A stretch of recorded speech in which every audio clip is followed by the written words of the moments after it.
Welcome to the Graybeard Chronicles podcast. Your hosts, Brian Halstead and Kevin Harkins, are two gray-bearded patriots who love God, their family and friends, and their country. The Graybeards are here to inspire, inform, and educate you on a myriad of topics they are passionate about. Brian and Kevin have a strong desire to share this with you to help you live your best life. Sit back and enjoy this amazing podcast as the Graybeards pass along the wisdom of the ages. Hello, everyone, and welcome to another episode of the Graybeard Chronicles. I'm Brian Halstead. And I'm Kevin Harkins. And Kevin, we're here to pass along some wisdom of the ages. What the heck does that mean? We're not perfect, but we do have gray beards. And that means we've got some significant life experience, some life lessons, and some perspectives that are worthy of passing along. Well, I think that sums it up nicely. Let's get to it. Kevin, what is going on, man? Good evening, Bryant. And this is the first time smoking a pipe, I think, while we're talking. So this is going to be interesting. Yeah. We'll see if you have to relight as much as I do, because once you start talking, it'll go out, and then you got to light it again. If it becomes too high maintenance, which for me is a really low bar, right? Then I'll just be done with it. But it's tasty. Yeah, sure. Yeah. Good. What are you smoking? Whiskey. Oh, the Highland whiskey. Yeah. I still working on that batch. Yeah, that's good stuff. You go through it much more quickly than I do, but I'm enjoying it very much. Nice. Very nice. How are you? What's going on? I'm good, man. I'm good. Welcome back to the civilization. It was only one night. I know, but still, you ventured out into the wilderness. Yeah. On a camping trip. That's right. And you survived. Yeah, it was good. But you took a bunch of, things from the world with you, right? Creature comforts and so on. No. So you weren't just like sleeping on the ground. No. Yeah, there was a tent. It was a tent camping, and it was an air mattress. It was there was a Coleman stove and a battery operated lantern. Yeah, I saw some pictures. That was a pretty impressive breakfast that you Paula cooked. Did you cook that? No, or Paul? Paula did that one. That was. That was good. Yeah, it looked good. All is well. Yeah, good. Fall's here. Still a little warm at times, but I'm glad because the outdoor fires. Here we go. It's we are officially in mourning here at the Halstead household because the pool got closed last week, and so that's the sign that summer is officially over. When you see that covered over it. Yep. Yeah. I bet the kids in particular, the small ones, because the small ones have no idea whether the water's cold or not. Yeah, so Charlie last year, she was a little more upset by it. Okay. This year we explained it a little bit to her and kind of gave her a heads up that it was happening, and I think she took it a little better. But still, she likes to swim, and you're right, she doesn't care if it's cold. I actually have memories of that from my childhood, where I would go swimming anytime anybody would give me access. You're done already. I'm done. Yeah, I'm done. I'm more committed. I'm gonna stick with it. Yeah, I don't know what it is about kids, but it's like they're totally, I don't know. They just don't understand that the water's cold. And they're cold. They're freezing. They're blue. Lips are blue, and they're just standing there shivering, and they still want to swim. And they're having a ball. It's all right. Yeah, absolutely. So I'm excited. But it happens every year, so it does. Yeah. Well, it's the seasons of life. Yes, indeed. Speaking of the seasons of life, this has nothing to do with seasons. I was like, where are you going with this? Because it's really not related to the topic we're talking about tonight. But it's not. I was really intrigued to see how you were going to weave the two together. Well, there's a season. There's a time for everything. Isn't that from the book of Ecclesiastes in the Bible? I'll take your word for it. And tonight, it's a time to talk about another important topic. Yeah, is that where the rant that Kevin Bacon went on in Footloose? Is that where that comes from? Was that? I think so. Yeah, that probably was it. Yep. And there's a time to dance. There is a time to dance, and that's also there in Ecclesiastes. I read that a few years ago. Remember, it was pretty interesting to go through it. Anyway, tonight we are talking about a topic. It's my topic, and a very cool topic. I liked it very much, and it was. I didn't realize who had actually come up with this and written about it a couple nearly 3,000 years ago. Aristotle came up with it. Somebody said it or I heard it, and I thought, okay, that's it. That immediately resonated with me. Yeah, I do recall reading that somewhere, yeah. Okay, and the title of the podcast tonight is, this is important, Through Discipline Comes Freedom. Through discipline, I think that's an interesting way to think about it too. Right. Comes discipline. And that, when I heard it recently, it stopped me, and I had to consider it and go, because it's counterintuitive on its surface, right? You're thinking discipline is not freedom. Discipline is hard. Discipline is you're stopping yourself from doing something and choosing to do something else. Right. It's sacrificial. It's hard. It's difficult. It's sometimes no fun. Yeah. When you think about it that way. And so that's not freedom. Freedom is I do what I want, when I want to do it, how I want to do it, and so on. Yeah. So just the phrase itself caught my attention. And then I began to think about it in my own life and what it meant. And I wanted to talk about it. So how does it strike you? When you first heard about it? So when you first clued me into the topic, I was immediately intrigued by it and did some searches and so on. But the thing that comes to mind for me when you talk about discipline, oh, that's hard, it kind of, the formula that I fall back on many times, that E+R=O, flash into my head too, right? Because the discipline is your response, right? And then freedom is the outcome. Okay. That's a good way to think about it. Yeah. So I like it. And I could see, there's plenty of examples of how that plays out, right? So, whether you're talking about, working out or getting up at the same time every day, there's lots of things that discipline will give you a sense of freedom because you've done it and forced yourself to do it, held yourself accountable to whatever that is that you set out to do. The freedom, sometimes I think it's all in how you define freedom too, right? So I'm not talking about, and I don't think you're talking about, freedom in the sense of, not being incarcerated or, Correct. For me, it's more of a mental thing. And, there's without discipline and, because energy exists everywhere. And it's either going to be in a negative form or a positive form, depending upon how you utilize it.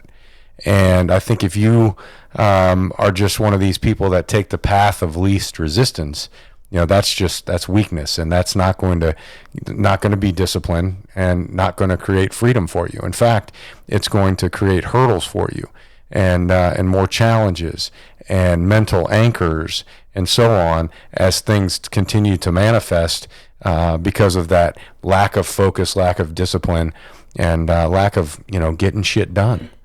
It's just gonna add up, and then the pile gets bigger, and it takes even more discipline to pare that pile down a little bit to get some freedom back. Right.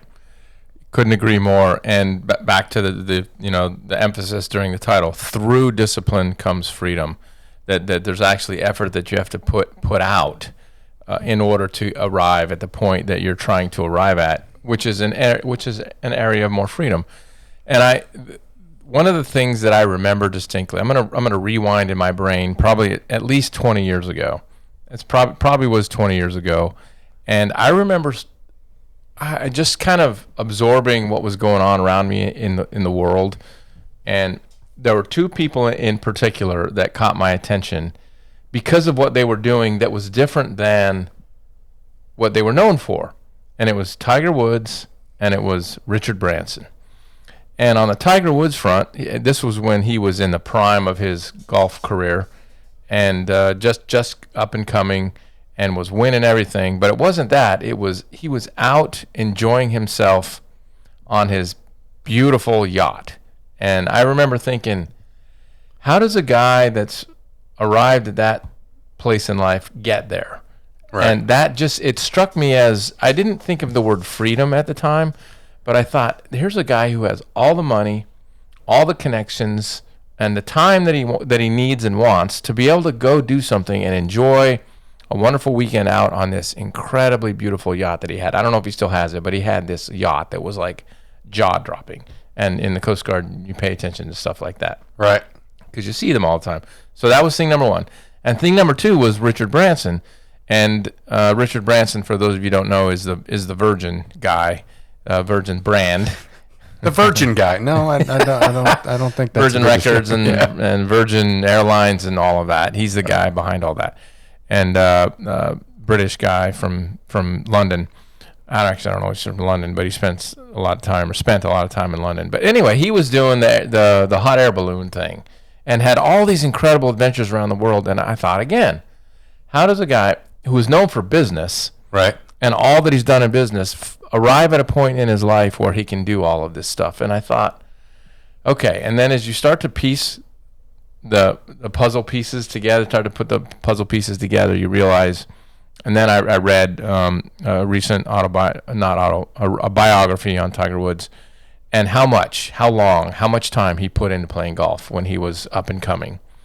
And his coach at Stanford, I know I've mentioned this before, but I'm going to mention it again because it's remarkable.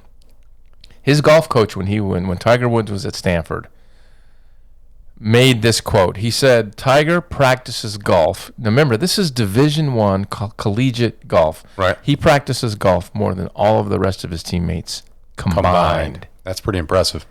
That's discipline. That's how you get there. That's how you get there. Yeah. And so that's the discipline that he went through. And if you read the Richard Branson's written a whole bunch of stuff about his life as well. And I just read, what's the name of his book? It's something about, it's got virgin in the title. Losing My Virginity is the name of his book. Nice. And it talks about his early pursuits of the variety of businesses that he started.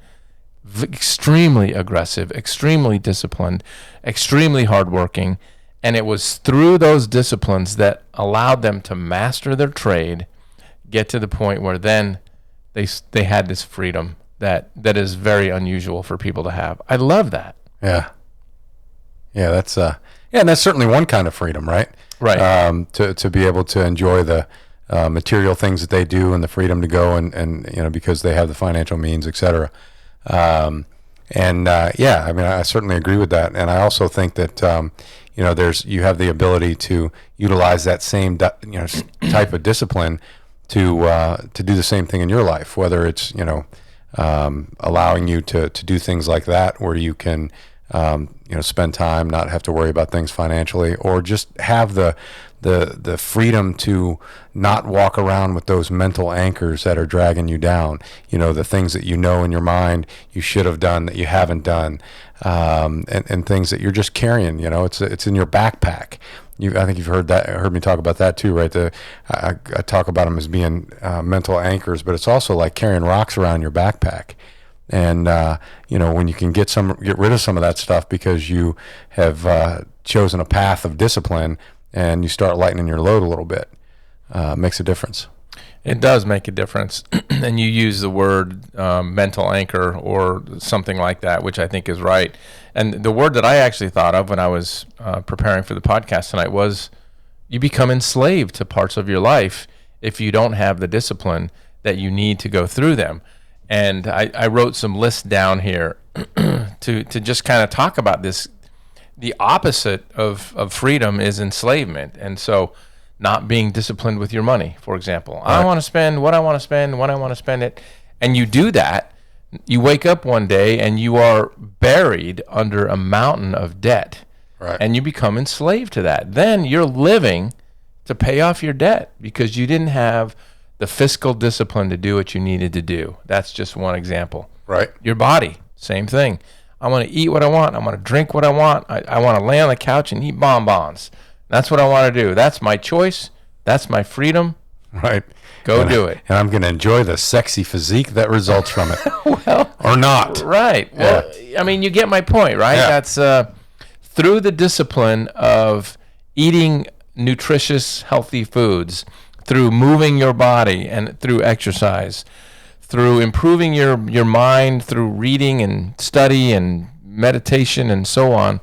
Those are disciplined activities that the more you do them, then when you get older, you're not, all enslaved to a broken down body. Right. Because that's what it becomes. Because the further it gets away from where it was, right, prime condition we'll call it, the further it gets away from prime condition, the harder it is to get it back. Yeah, and if you're on the bottom rung of life, no matter what it is, whether you're at work or whatever, there are ways to get over that. There's a ways to get past that, and that is through the concept of applying some discipline in an area that you want to apply it to get through and lift yourself up out of that.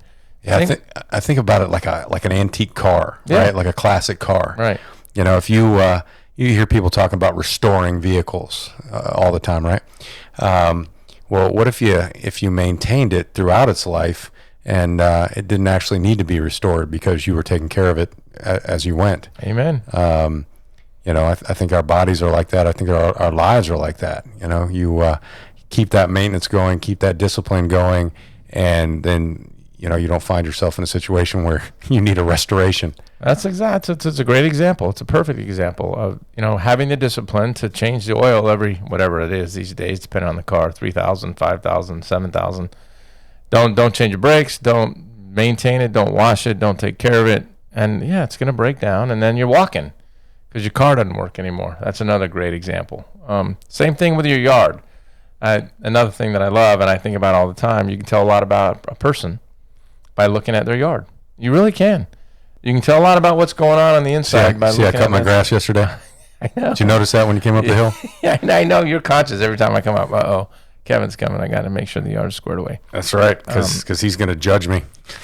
I'm not. No, you're good. You've passed the test already. But you really can, because if you're not going to take the time to maintain your garden, maintain your yard, mow your lawn, trim the trees and bushes, then you have, nature takes over. Yeah. It returns to its original state, which, maybe God likes that, but your neighbors don't. No. Speaking of that, did you hear the story within the last week or so of the lady that passed away? I want to say it was out in Vegas or somewhere like that. And she had a bunch of pet pythons, and she was raising rats to feed her pythons. Huh. No, and she died, and nobody knew it, and the place just got overrun with rats.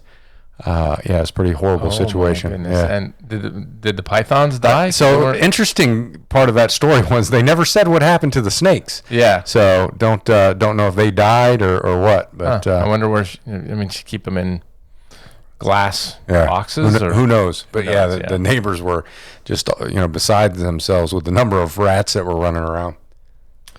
I was reading an article today about the discipline of mastering a musical instrument, and how freeing it is. And think about people that you love to listen play the guitar, right? Or that you love to listen play the piano or any instrument. Excuse me. And they do it, and it looks effortless. Right. It looks like they are just having fun. It didn't start out that way. And no, it didn't. It was through discipline that they got to the point where they could enjoy the freedom of that instrument. So it just goes on and on and on. You can apply that to any way. And it really is counterintuitive, because a lot of people just say, no, I want to live my life on my own time, on my own way, and I'm going to do what I want. And you can make the choice to do that, and you will reap the rewards of doing so, and it will be enslavement. It won't be freedom. You'll become enslaved to all the things you're neglecting.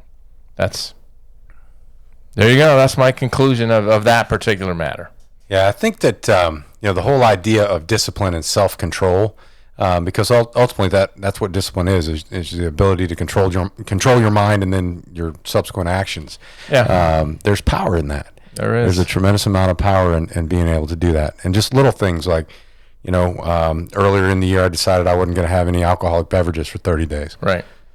Why, I don't know. But I did it. You wanted to prove to yourself. Yeah. Just little things like that. What can you do to challenge yourself to show that you have the mental discipline, that self-control to follow through? Is it working out an extra day a week, or maybe working out at all? Right. Or is it doing without a certain food, or alcohol, or whatever? Pick something out and just see how you do with that self-control. and you'll find, at least in my experience, that there's power in it, and there's also satisfaction in the accomplishment, and all of those things add to your well-being and the positivity of your mental state, etc. Yeah, it does. I thought of you earlier today when I was thinking about how much discipline is put into the maintenance of your motorcycle. It's a good bit. You can't just let it go. I mean, it's a constant effort. As long as we're not talking about washing it, because I'm not one of these wash my motorcycle a lot kind of guys. I would prefer to ride it. I said maintenance. Yeah. Maintenance. Now the maintenance, that's a different story, right? Because you're putting your life in your hands, and when you're riding with groups, you ride with a club, you're putting a lot of other lives in your hands too. You got to make sure your stuff's working right.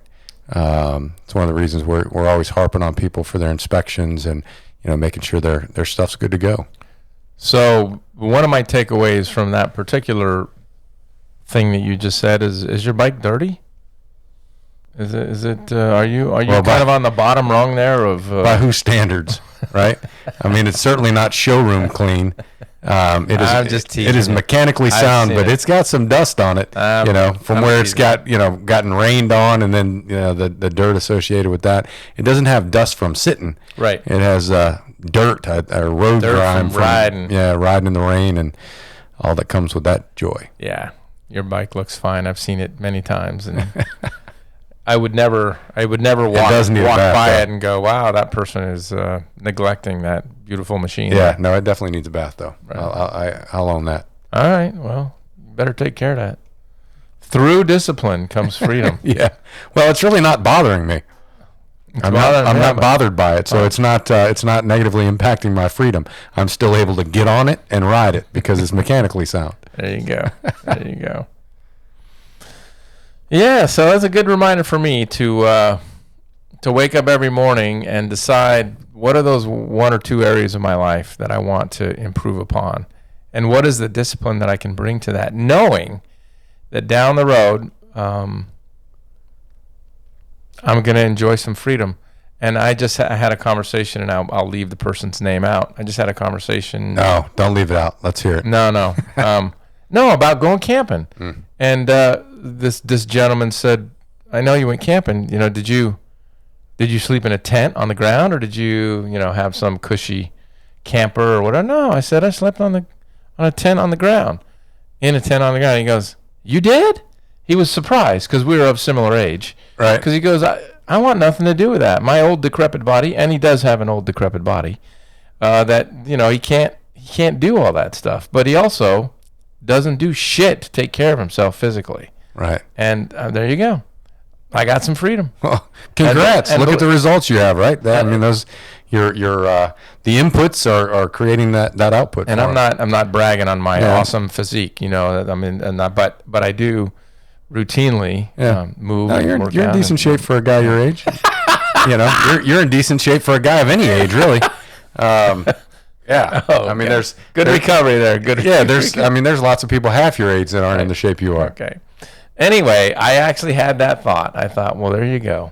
I have, and I don't have, like I said, incredible amounts of discipline, but enough to want to, stay in shape. And I know you do too. And so camping in a tent and all that it takes to do that, set it up, take it down, get in and out of, and it was fun. We had a blast. It was great fun. So there you go. Yeah, you got me interested in that again. I haven't done the camping thing in a while. It's been a very long time for me. Yeah. I'm thinking about doing that again. Okay, I'll tell you what. One thing I will say: the technology is so much better than it used to be. When I was a kid, we had the old Coleman lantern, that made the hissing sound on. Yeah, you had to pump it up. Yeah. Yeah, and you had the little filament that was hanging down in the glass. Right. Very, very dangerous because somebody knocked it over. It broke and splattered. Right. And then something was on fire. And you're not speaking of that based on theory, right? No. Chances are you had some experience with that. Right. And I remember watching my father cuss and swear about trying to get the damn thing lit because it was hard sometimes to get that filament lit properly. And once it was going, then it would burn. And anyway. And they worked really good. For what they were, they worked. They really worked incredibly well. But I'm telling you, battery technology is something special these days. So you need a light, you got them. Yeah, It's really cool. Just everything's better. The blankets are warmer. The mattresses are, I don't know, they're just better. Things are a lot better than when I was a kid camping. That's for sure. So it's not going to be nearly as difficult as you might be thinking. right. There you go. Yeah, I think I can still figure it out. Yeah, no doubt about it. It's great fun. It's good to get away, especially in this electronic, bombarded world that we live in constantly. Just with all of these inputs, just to get away and listen to the creatures and look at the wildlife and listen to the wind and the stars. Oh man, they were awesome. Yeah. Because they weren't drowned out by all the city light. Yep. And looking up at the sky. Oh, it was amazing. Nice. Yeah. There you go. Go camping. All right. Got me fired up now. It's a good time of year to do it too, right? So it's cool at night, not really hot, not too hot during the daytime. Right. Although this week I think we're going to get some warmer temperatures, but along with some rain. But yeah. So I like this. I do like this whole topic, and I think it's something that we should all think about and just reevaluate what we've got going on, and what those things are out there that are weighing us down, and not allowing us to have the freedom and enjoy the happiness and joy that we can enjoy because we're not paying attention to it. And you mentioned something about I wanted to key on this. You mentioned something about waking up every day.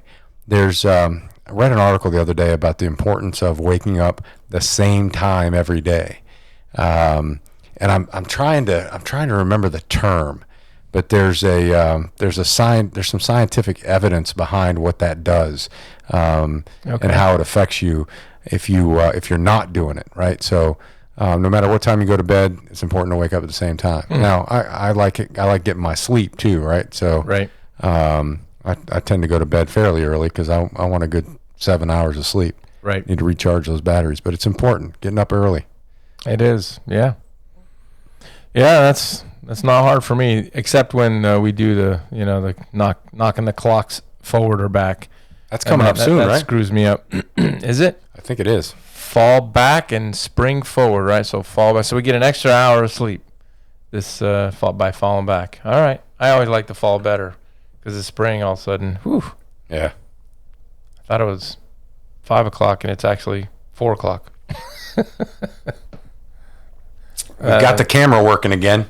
Yes. Yep. Well done. We are back with our video on YouTube. We apologize for last week and have an issue with the sound on the camera. So that'll be back. And if you're watching us on YouTube, make sure you hit that subscribe button so you'll see when we post new videos. Do it. Yeah. Or on whatever audio platform you're listening to. That's hit that subscribe button. That's right. Well, thanks for engaging on this. I appreciate it. You were certainly welcome. And thanks to everyone out there for listening to it. That was great. Yeah, good stuff. Yeah. Let's go get some more freedom. All right, let's do it. Here's something as far as freedom goes. Yep. I was just thinking about this, popped into my head. Oh. Car payments. Okay. I'm at a point in my life where I'm fortunate to not have any car payments, and I absolutely love that. Mm-hmm. And it all comes back to maintenance too, right? So as vehicles get older, you may have to work on them more, but it's nice not having car payments. And have you seen the prices of cars lately? I know you have because you bought a new truck here not too long ago. Yeah, and the availability is crazy. Right. Yeah. Yeah, absolutely. No, you're right. Got to keep up with it. Yes, indeed. All right. What else did we not talk about we need to talk about? I'm good. I've covered it. Feeling free? Feeling free. Feeling disciplined? Feeling disciplined. All right. Feeling good. Feeling strong. Ready to sing for us? No. Not feeling that strong? I was about ready to break out into song there, but I...